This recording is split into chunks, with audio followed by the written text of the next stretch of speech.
Good morning all of you.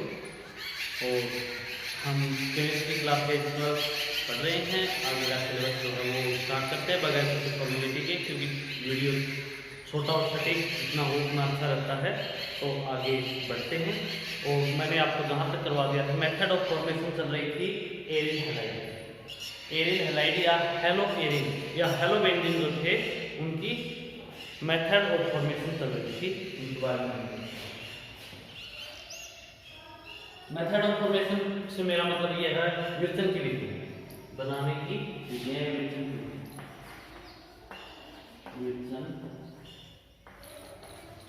की विर्तन की विधियों में हमने पहली विधि देख ली थी हैलोजनीकरण द्वारा। पहली विधि देख ली थी बेंजीन के हैलोजनीकरण द्वारा, या बेंजीन का हैलोजनीकरण किया था हमने, वो देख ली। बेंजीन का हैलोजनीकरण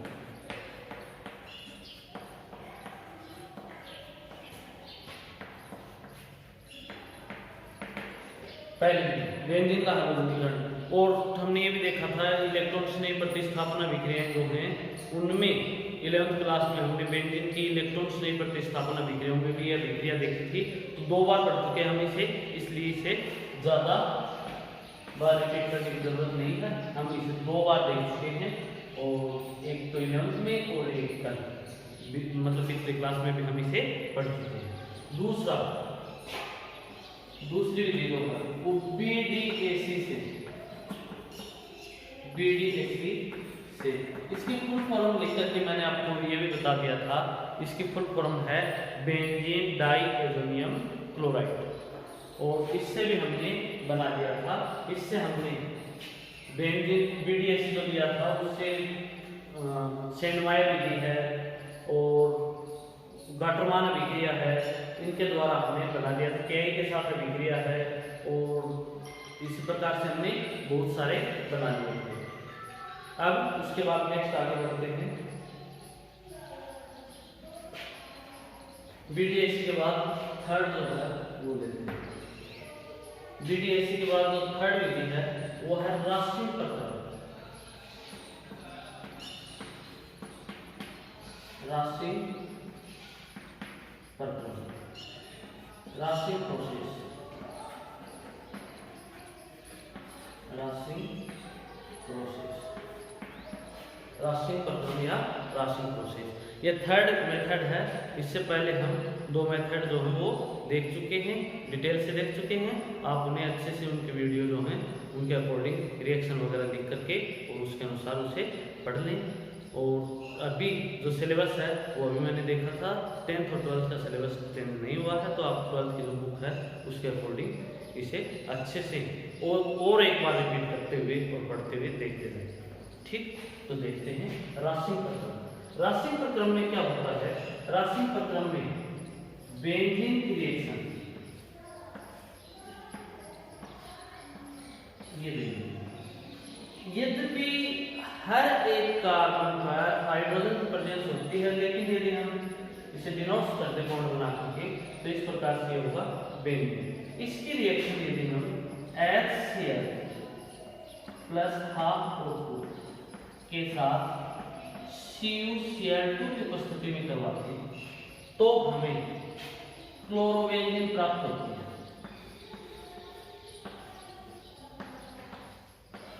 एक बार दोबारा देखिए, हम पढ़ रहे हैं रास्टिंग प्रक्रम। वेरी इंपॉर्टेंट, एग्जाम के पॉइंट ऑफ व्यू से बहुत ज्यादा महत्वपूर्ण प्रश्न है। और रास्टिंग प्रक्रम, रास्टिंग प्रोसेस, और इसमें हम लैंग्वेज जो वो दे सकते हैं। बेंजीन की क्रिया जब हम HCl के साथ O2 या वायु की उपस्थिति में CuCl2 लेते हुए करवाते हैं तो, या CuCl2 की उपस्थिति में करवाते हैं तो क्लोरोबेंजीन प्राप्त होती है।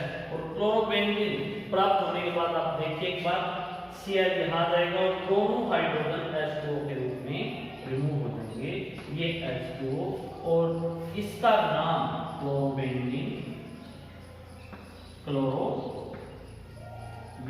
है। और ये बेंजीन थी और इस प्रकार से आपने देखा कि हमने राशिंग प्रोसेस में क्लोरोबेंजीन जो है वो बना ली। यह अगली विधि है तीसरी विधि और महत्वपूर्ण है, इसमें ध्यान से पढ़ें। CuCl2 की उपस्थिति में संपन्न होगी। HCl एंड हाफ O2 जो है वो क्रिया करेंगे बेंजीन के साथ, क्लोरोबेंजीन बनेगी। आप आराम से तसल्लीपूर्वक इसे पढ़ते हुए आगे बढ़ते हैं। आगे चौथे दो मेथड है वो लेते हैं जो अपने सिलेबस के अकॉर्डिंग कर रहे हैं। बाकी हो सकता है कुछ रेफरेंस बुक में मेथड ज़्यादा भी हो, लेकिन हम जो अपने टेक्स्ट बुक है उसके अकॉर्डिंग देख रहे हैं। जैसा कि मैं आपको ऑफलाइन क्लासेज में बताता रहता था। नेक्स्ट अभिक्रिया है हुंस-डीकर अभिक्रिया। हुंस-डीकर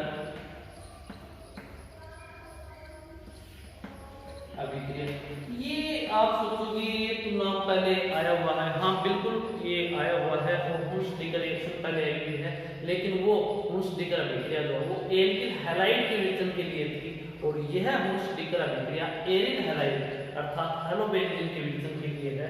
तो हेलोबेंजीन के विघटन के लिए हम हुंस-डीकर अभिक्रिया देखें तो उसमें कार्बोक्सिलिक अम्लों के जो सिल्वर लवण लेंगे वो हम बेंजोइक कार्बोक्सिलिक अम्ल के सिल्वर लवण लेंगे। बेंजोइक कार्बोक्सिलिक अम्ल जो है उसके सिल्वर लवण लेते हैं। बेंजोइक कार्बोक्सिलिक अम्ल के सिल्वर लवण लेते हैं, ये बेंजोइक कार्बोक्सिलिक एसिड। नेविगेशन लगभग सभी इंपॉर्टेंट होती है, ये भी इंपॉर्टेंट है, वेरी इंपॉर्टेंट। तो इनके आने की संभावना जो बहुत ज्यादा भी है और आप इसे ध्यान से पढ़ सकते हैं। हुंस-डीकर रिएक्शन, ये बेंजोइक एसिड, ये होगा बेंजोइक एसिड। अब हमने देखा था हुंस-डीकर अभिक्रिया में कार्बोक्सिलिक अम्लों के सिल्वर लवण, तो सिल्वर लवण मतलब नम सिल्वर ऑक्साइड से क्रिया करवा दें या फिर हम AgOH के साथ क्रिया करवा दें तो अम्ल प्लस H2O निकल जाएगा और यहाँ पर आ जाएगा Ag। ये हो गया कार्बोक्सिलिक अम्लों के सिल्वर लवण, ये बन गए कार्बोक्सिलिक अम्लों के सिल्वर लवण। अब इनकी क्रिया लेंगे हम Br2 मतलब ब्रोमीन वाटर, Br2 मतलब ब्रोमीन वाटर के साथ करवाते हैं। कार्बोक्सिलिक अम्लों के सिल्वर लवणों की क्रिया Br2 के साथ करवाते हैं तो AgBr निकल जाएगा, CO2 निकल जाएगी और एक Br जो है वो यहाँ पर जुड़ जाएगा। रिएक्शन जो है वो CCl4 माध्यम में होगी और यहाँ पर आ जाएगा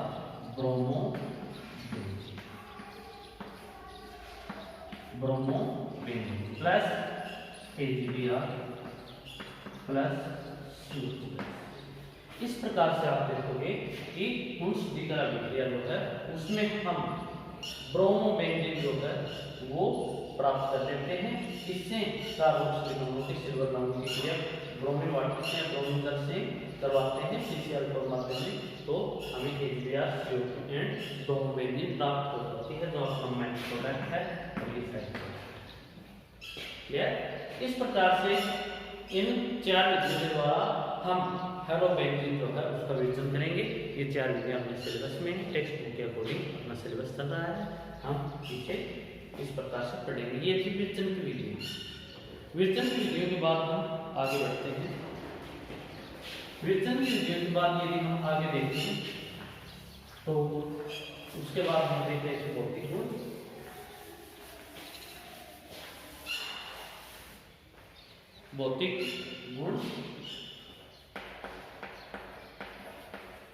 भौतिक गुण, फिजिकल प्रॉपर्टी या भौतिक गुण। भौतिक गुणों में यदि हम देखें तो ये एक प्रकार के तैलीय द्रव अथवा ठोस होते हैं। ये रंगहीन तैलीय द्रव अथवा ठोस होते हैं। भौतिक गुण धर्म में यदि हम देखें तो ये रंगहीन तैलीय द्रव अथवा ठोस होते हैं रूम टेम्परेचर पर। ये वाटर सोल्यूबल नहीं है, लेकिन ऑर्गेनिक सॉल्वेंट में या कार्बनिक विलायक में ये पूर्णतः विलायक कार्बनिक विलायक में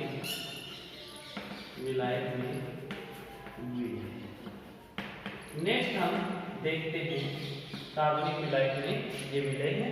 नेक्स्ट यदि हम देखें इसे तो इनके जो गलनांक तथा क्वथनांक MP and BP melting point and boiling point देखिए यदि हम गलनांक तथा क्वथनांक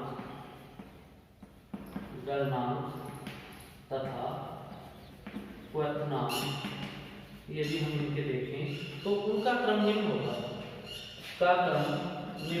इसमें आप समझ सकते हैं कि जैसे जैसे मॉलिक्यूलर वेट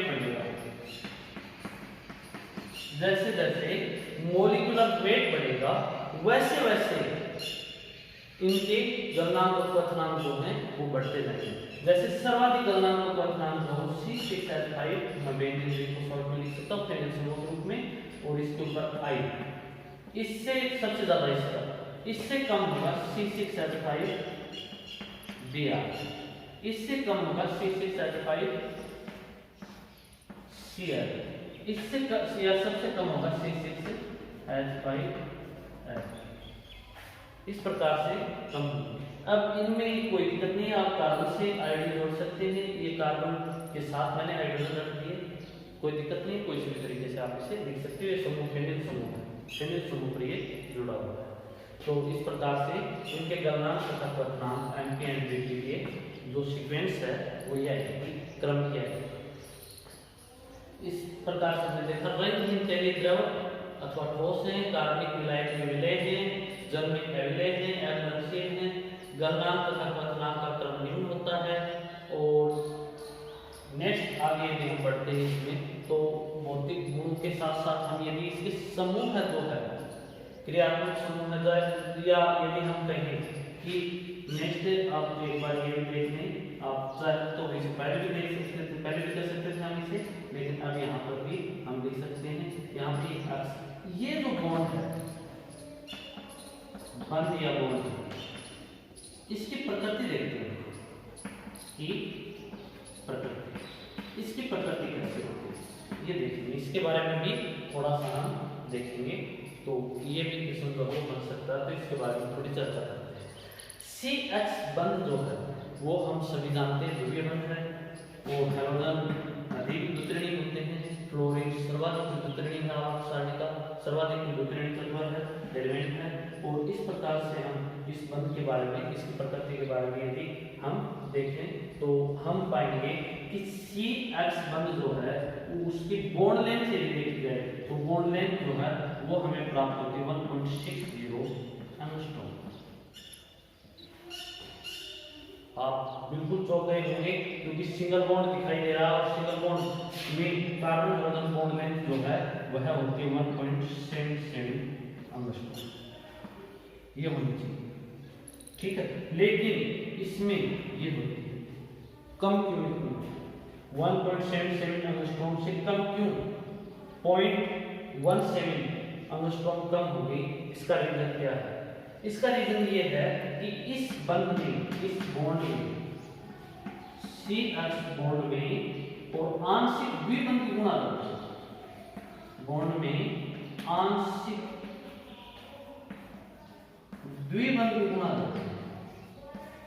द्विबंध के गुणा ये कहां से आ गए और कैसे क्या हुआ इसके बारे में हम देखेंगे।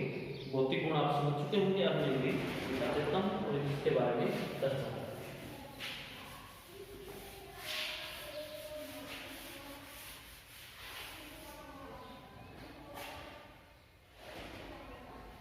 CH बॉन्ड में आंशिक द्विबंध के गुण ये कैसे आते हैं? यदि आप देखें तो ये बेंजीन वलय के ऊपर हैलोजन एटम पर लोन पेयर है, और यदि बेंजीन वलय से सीधे जुड़े परमाणु पर यदि इलेक्ट्रॉन युग्म की उपस्थिति या लोन पेयर की उपस्थिति होती है तो उसमें यदि हम रेजोनेटिंग इफेक्ट या अनुनाद प्रभाव देखते हैं तो धनात्मक अनुनाद प्रभाव या प्लस आर प्रभाव आ जाता है, जो आपको अनुनादी संरचनाओं से पता भी चल जाएगा कैसे है, और ये बताया हुआ भी कैंप में आपने देखा भी था। लेकिन फिर भी मैं इसे थोड़ा सा रिपीट कर देता हूँ, 11वीं की बात है हो सकता है आपने ध्यान न दिया हो। तो ये देखिए, ये लोन पेयर, इसके ऊपर 3 लोन पेयर की उपस्थिति होती है। क्यों होती है? क्योंकि इसके इलेक्ट्रॉनिक कॉन्फ़िगरेशन में यदि हम देखें तो ग्राउंड स्टेट में एक यह अयुग्मित इलेक्ट्रॉन रखता है जो सिग्मा बंध या सहसंयोजक बंध बनाने में भाग ले लेता है। बाकी 3 इलेक्ट्रॉन युग्म होते हैं इलेक्ट्रॉनिक विन्यास में, इसलिए ये लोन पेयर की उपस्थिति हमने उसके अकॉर्डिंग 10 है। या लिखिए, अब यहाँ पर यह लोन पेयर डबल बॉन्ड बनाने में पार्टिसिपेट कर रहे हैं, तो उस कंडीशन में कार्बन की वैलेंसी या संयोजकता तो 4 रहेगी। यदि ज्यादा होती है तो पाई इलेक्ट्रॉन जो अगले कार्बन पर विस्थापित हो जाते हैं। तो ये हम देखेंगे कि ये पाई इलेक्ट्रॉन जो हैं वो अगले कार्बन के ऊपर विस्थापित हो जाएंगे, चले जाएंगे। क्यों? क्योंकि यहाँ पर लोन पेयर जो है वो पाई बॉन्डिंग में पार्टिसिपेट करता है, तो ये आगे चले जाते हैं। इस प्रकार से आपने रेजोनेटिंग स्ट्रक्चर जो हम देखी भी होंगी, पहले करवा भी चुका हूँ। और अब देखिए रेजोनेटिंग स्ट्रक्चर फर्स्ट ये थी डबल हेड एरो से हम रेजोनेटिंग स्ट्रक्चर को अलग करते हैं। और ये यहाँ पर हमने बना दिया पॉजिटिव चार्ज आ गई इस पर, क्योंकि एक इलेक्ट्रॉन का इसे नुकसान हो गया। साझे में चले गए इलेक्ट्रॉन, 2 इलेक्ट्रॉन अकेले के पास थे, साझे में चले गए तो 1 इलेक्ट्रॉन का इन्हें नुकसान हो गया है। तो 1 इलेक्ट्रॉन का नुकसान हो गया, इस कारण से इसके ऊपर पॉजिटिव चार्ज। यहाँ पर डबल बॉन्ड, ये डबल बॉन्ड है, और यहाँ पर नेगेटिव चार्ज या इलेक्ट्रॉन युग्म आ जाता है। उसके बाद बाकी जो बॉन्डिंग है वो ऐसे नहीं कर सकते हैं। अब वही घुमावदार एरो के साथ हम बताते हैं कि ये इलेक्ट्रॉन युग्म यहाँ पर पाई बॉन्डिंग करेगा, पाई इलेक्ट्रॉन आगे चले जाएंगे। इस प्रकार से मैंने आपको रेजोनेटिंग स्ट्रक्चर जो है वो बनानी समझाई थी। तो अब मैं फटाफट बना रहा हूँ, आप देखते रहिए। कोई प्रॉब्लम हो तो कमेंट्स में जरूर लिख देना, मैं आपके कमेंट चेक करता हूँ। नेक्स्ट जो है वो ये बनेगा positive charge as it is रहेगा। यहाँ पर पाई बॉन्ड था एज इट इज रहेगा, यहाँ पर पाई बॉन्ड आ जाएगा, यहाँ पर पाई बॉन्ड आ जाएगा, यहाँ पर नेगेटिव चार्ज, ये आगे बढ़ जाएगा इस प्रकार से। ये रेजोनेटिंग स्ट्रक्चर थर्ड थी। उसके बाद रेजोनेटिंग स्ट्रक्चर फोर्थ आ जाएगी। फोर्थ में हम देखेंगे ये एज इट इज रहेगा, इस पर पॉजिटिव चार्ज रहेगा, इसके ऊपर पाई इलेक्ट्रॉन्स रहेंगे, और यहाँ पर डबल बॉन्ड था, ये डबल बॉन्ड आ गया, यहाँ पर नेगेटिव चार्ज, और ये स्ट्रक्चर विथ और डबल हेड से हम फिफ्थ को अलग करते हैं। अब हम यदि देखें तो आगे इसे इसी प्रकार से रोटेट करते हैं। तो ये स्ट्रक्चर फर्स्ट का केकुलर रेजोनेंस आ गया, स्ट्रक्चर फर्स्ट का केकुलर रेजोनेंस आ गया, और ये रेजोनेटम तो लेकिन बेंजीन रिंग में केकुलर रेजोनेंस आ गया है। तो ये कंडीशन हो, ये resonating structure fifth, resonating structure fifth. अब हम जो बात समझने वाले थे कि ये बॉन्ड लेंथ में इतनी कमी क्यों आती है, या न तो डबल बॉन्ड जितना है वो छोटा है और नहीं सिंगल बॉन्ड जितना बड़ा है, तो ये बीच में कैसे आ जाता है, या बॉन्ड लेंथ कम क्यों हो जाती है, ये बात समझनी थी हमें। तो हम इसका रेजोनेटिंग हाइब्रिड अनुनाद संकर बना करके और हम इसे आराम से समझ सकते हैं क्या कुछ था। जो चीज इन पांचों में कॉमन है, जो कुछ भी इन पांचों रेजोनेटिंग स्ट्रक्चर में कॉमन है वो बना देते हैं। कॉमन ये था, बाकी सब चेंज होता रहता है। यहाँ पर पार्शियल पॉजिटिव चार्ज आ रहा था और वो आ रहा था 3 रेजोनेटिंग स्ट्रक्चर में, सेकेंड, थर्ड एंड फोर्थ में, और यहाँ पर नेगेटिव चार्ज आ रहा था स्ट्रक्चर सेकेंड में, थर्ड में और फोर्थ में। तो पार्शियली नेगेटिव लिखेंगे हम क्योंकि ये परमानेंट नहीं था। डबल बॉन्ड फर्स्ट और लास्ट में परमानेंट नहीं है, बाकी बीच में तो परमानेंट नहीं, इसका मतलब तो परमानेंट नहीं है, तो हम इसे डॉटेड लाइन से लिख देंगे। और अब हम देखेंगे कि CH बॉन्ड में पार्शियली या आंशिक द्विबंध के गुण रखते हैं, आंशिक द्विबंध के गुण रखते हैं। इस कारण से इसकी जो बॉन्ड लेंथ है वह है 1.77 एंगस्ट्रॉम से घटकर के 1.60 एंगस्ट्रॉम हो जाती है। इसके बॉन्ड लेंथ कम हो जाने के कारण बॉन्ड एनर्जी जो है वह भी बढ़ जाती है और ये बॉन्ड लेंथ प्रकार से कम हो जाती है, उनकी ध्रुवीय बॉन्ड भी हो जाता है और ये इस बॉन्ड की नेचर है। नेक्स्ट यदि हम आगे देखें इसमें CH बॉन्ड में ही, तो यह तो वाइनिक क्लोराइड यदि हम देखें CH2 double bond CH single double bond H, तो इसमें भी जो बॉन्ड लेंथ है वो 1.77 एंगस्ट्रॉम ना होकर के 1.69 एंगस्ट्रॉम, इससे अधिक इससे कम। ऐसा क्यों? ऐसे इसलिए क्योंकि आप देख रहे हो रेजोनेटिंग स्ट्रक्चर में 60% द्विबंध के गुण है, जबकि इसकी हम रेजोनेटिंग स्ट्रक्चर बनाए तो उसमें जो डबल बॉन्ड की नेचर है वो ओनली 50% है। आप देख सकते हैं यदि हम यहाँ पर देखें यह इलेक्ट्रॉन योग यहाँ पर पाई बॉन्डिंग में पार्टिसिपेट करेंगे तो पाई इलेक्ट्रॉन आगे चले जाएंगे, तो रेजोनेटिंग स्ट्रक्चर इसके दो ही बनेगी, वापस वही आ जाएंगे CH2 minus CH double bond X plus.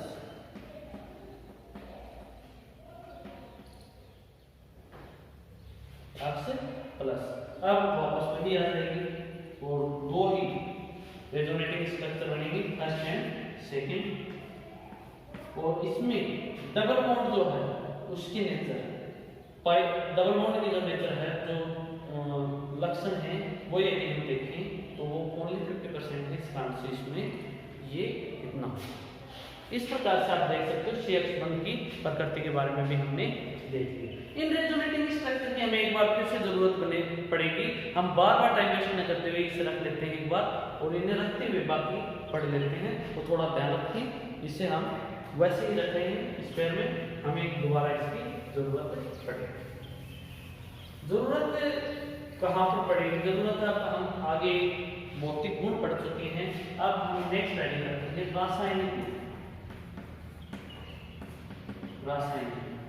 रासायनिक गुणों के बारे में मैं आपको बता भी चुका हूं कि रासायनिक गुण जो है वो रासायनिक अभिक्रियाएं हैं, और रासायनिक अभिक्रियाओं के बारे में यदि हम चर्चा करें तो कौन कौन सी रासायनिक अभिक्रियाएं देते हैं उनके बारे में एक बार देख लेते हैं। सबसे पहली और महत्वपूर्ण जो अभिक्रियाएं हैं वो इलेक्ट्रॉन स्नेही प्रतिस्थापन अभिक्रियाएं, क्योंकि बेंजीन जहां पर प्रेजेंट होता है वहां पर इलेक्ट्रॉन स्नेही प्रतिस्थापन होता है। जहां पर बेंजीन की प्रेजेंस होती है, उपस्थिति होती है, वहां पर इलेक्ट्रॉन स्नेही प्रतिस्थापन अभिक्रियाएं जो हैं वो होती है इलेक्ट्रॉन स्नेही प्रतिस्थापन अभिक्रिया। जो पहले प्रकार की अभिक्रिया ये देखिए इलेक्ट्रॉन स्नेही प्रतिस्थापन अभिक्रिया। दूसरे प्रकार की जो अभिक्रियाएं हैं वो ये देखिए वो हम धातुओं के साथ अभिक्रिया, जैसे आपने देखा था एल्किल हैलाइड में आपने देखा था कि धातुओं के साथ अभिक्रिया,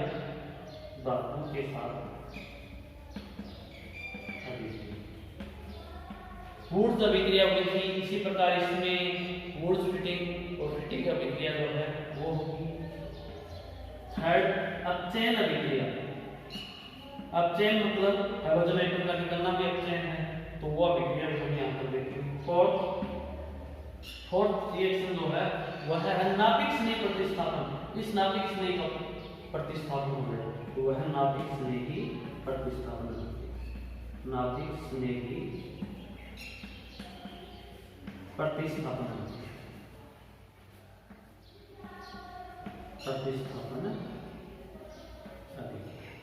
अब यहाँ पर दोबारा देखिए एक बार, हम भौतिक गुण पढ़ चुके थे, फिजिकल प्रॉपर्टीज। अब हम रासायनिक गुण या केमिकल प्रॉपर्टीज देखते हैं। केमिकल प्रॉपर्टीज या रासायनिक गुण को इसके चार प्रकार के होते हैं, मतलब ये चार प्रकार की रासायनिक अभिक्रियाएं देता है। इलेक्ट्रॉन स्नेही प्रतिस्थापन अभिक्रिया, इलेक्ट्रॉन स्नेही प्रतिस्थापन आप जानते हो बेंजीन रिंग की उपस्थिति होती है, बेंजीन वलय की उपस्थिति होती है, वो इलेक्ट्रॉन स्नेही प्रतिस्थापन अभिक्रिया जरूर देते हैं। धातुओं के साथ अभिक्रिया ये फिटिंग अभिक्रिया देंगे, उन्मान अभिक्रिया देंगे, जो हम पहले भी देख चुके, फिटिंग भी देख चुके हैं, उन्मान अभिक्रिया हम देखेंगे, और ये वुड फिटिंग भी देंगे, और जीआर भी बनाएंगे, फेनिल मैग्नीशियम ब्रोमाइड जीआर, ये भी बनाएंगे। अपचयन होगा तो हाइड्रोजन एटम निकल जाएगा, इसकी जगह हाइड्रोजन आ जाएगा, तो अपचयन अभिक्रिया। नाभिक स्नेही प्रतिस्थापन अभिक्रिया, किसी नाभिक स्नेही के द्वारा हाइड्रोजन नाभिक स्नेही को सब्स्टिट्यूट कर देना है, प्रतिस्थापित कर देना, नाभिक स्नेही प्रतिस्थापन अभिक्रिया है। इस प्रकार से टोटल जो है वो 4 प्रकार के अभिक्रियाएं जो हैं वो आएंगी, उपस्थित होंगी। तो ये 4 प्रकार के अभिक्रियाएं जो हैं वो हम देखेंगे। अब हम इलेक्ट्रॉन स्नेही प्रतिस्थापन अभिक्रिया से स्टार्ट करते हैं। इलेक्ट्रॉन स्नेही प्रतिस्थापन अभिक्रिया से हम शुरुआत करते हैं और इसके बारे में चर्चा करते हैं।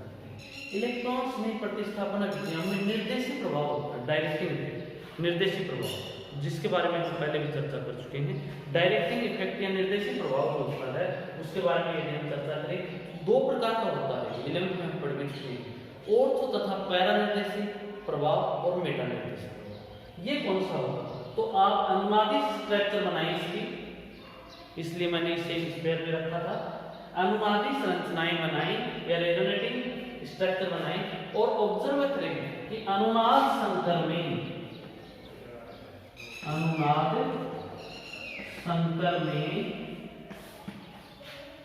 कौन कौन सी स्थितियों पर इसमें आंशिक ऋणावेश जो है उसकी उपस्थिति होती है, या आने वाले इलेक्ट्रॉन स्नेही को अट्रैक्ट करने के लिए या जोड़ने के लिए कहां पर ज्यादा संभावना होती है वो देखेंगे। तो हम यहाँ पे यदि हम देखें तो ऑर्थो तथा पैरा जो पोजीशन रहेगी, ऑर्थो तथा पैरा स्थितियां जो रहेंगी उन पर इलेक्ट्रॉन घनत्व है, इसलिए आने वाला इलेक्ट्रॉन स्नेही जो है वह कहाँ पर आक्रमण करेगा? ऑर्थो और पैरा पर।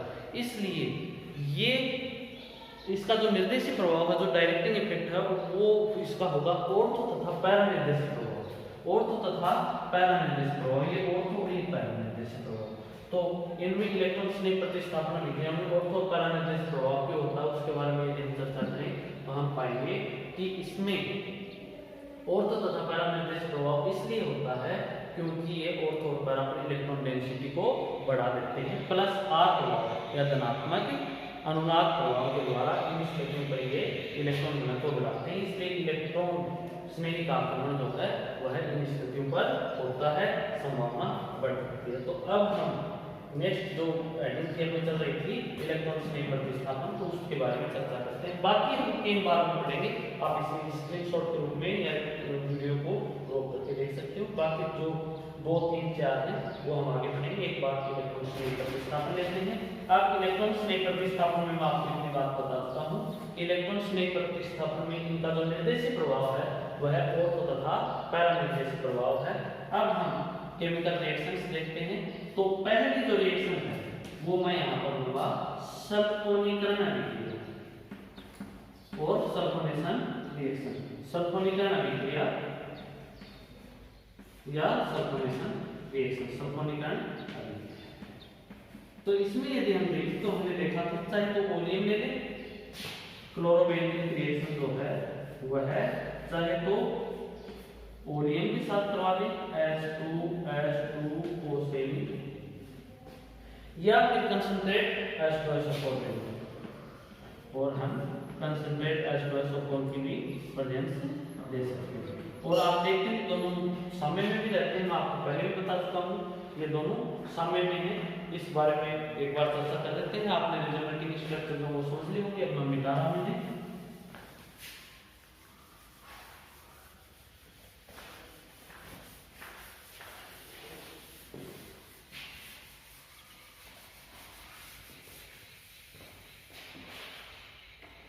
अब मैं आपको बताता हूँ किस प्रकार से समय पर आता है। 2H2SO4 ये आपका कंसंट्रेट सल्फ्यूरिक एसिड है, प्लस सॉरी यह साम्य में होता है किसके साथ? H2H2O7 plus H2। Total formula यदि आप देखोगे तो वही होगी 4 हाइड्रोजन 2 सल्फर और 8 ऑक्सीजन। ये इस प्रकार से साम्य में होते हैं। ये होता है ओलियम। तो इस प्रकार से ये रिएक्शन डिटेल से मैं आपको बता सकता हूँ, इसमें ज़्यादा टाइम वेस्ट करने वाली बात नहीं, इसीलिए देखते हैं, अब आगे बढ़ते हैं। ऑर्थो और पैरा निर्देशी प्रभाव होता है, तो एक बार तो आप इसे ऑर्थो पर जोड़ दें SO3H, और दूसरी बार आप इसे पैरा पर जोड़ दें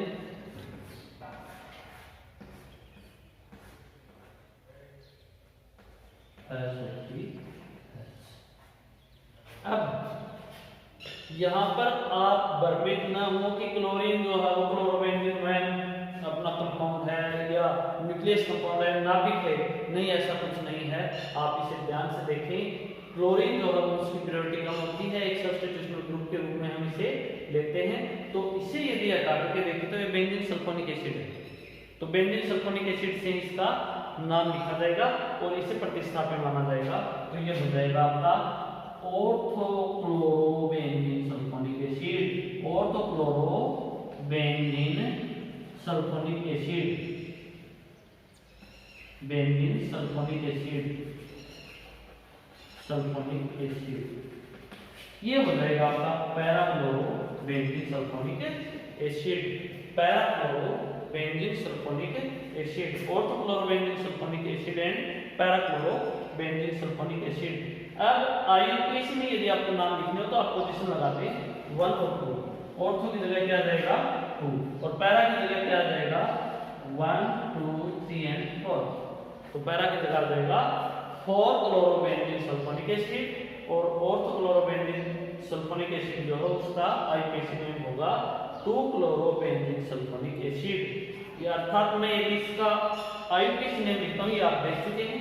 यदि मैं इसका आईयूपीएसी नेम लिखता हूँ तो ऑर्थो की जगह क्या आ जाएगा 2 और पैरा की जगह क्या आ जाएगा 3 क्लोरोबेंजीन सल्फोनिक एसिड। अब इसी प्रकार से सल्फोनीकरण के बाद आप नेक्स्ट जो है वो है कौन सी लोगे नाइट्रेशन या नाइट्रीकरण, नाइट्रीकरण अभी। और इसी प्रकार से बाकी एक बार आप ये दिक्कतें देखें, बिल्कुल करवाई हुई है आपको। नाइट्रीकरण देखें, नाइट्रीकरण के बाद आप अगला जो है वो फ्रीडल-क्राफ्ट रिएक्शंस देखें और हैलोजनीकरण देखें, हैलोजनीकरण देखें और उसके बाद फ्रीडल-क्राफ्ट। तो आप इसे थोड़ा सा देख करके आ जाएंगे इस क्लास में। उसके क्लास जो है वो आज यहीं पर हम स्टॉप करते हैं और फ्रीडल-क्राफ्ट जो है वो आप थोड़ा देख लीजिए। करवाइड रिएक्शन से प्रीवियस थोड़ा आप देखोगे तो आपको अच्छे से समझ में आ जाएंगे। नेक्स्ट क्लास के लिए हम कल मिलते हैं, नेक्स्ट टर्न पर मिलते हैं और आप पढ़ते रहें। Best of luck.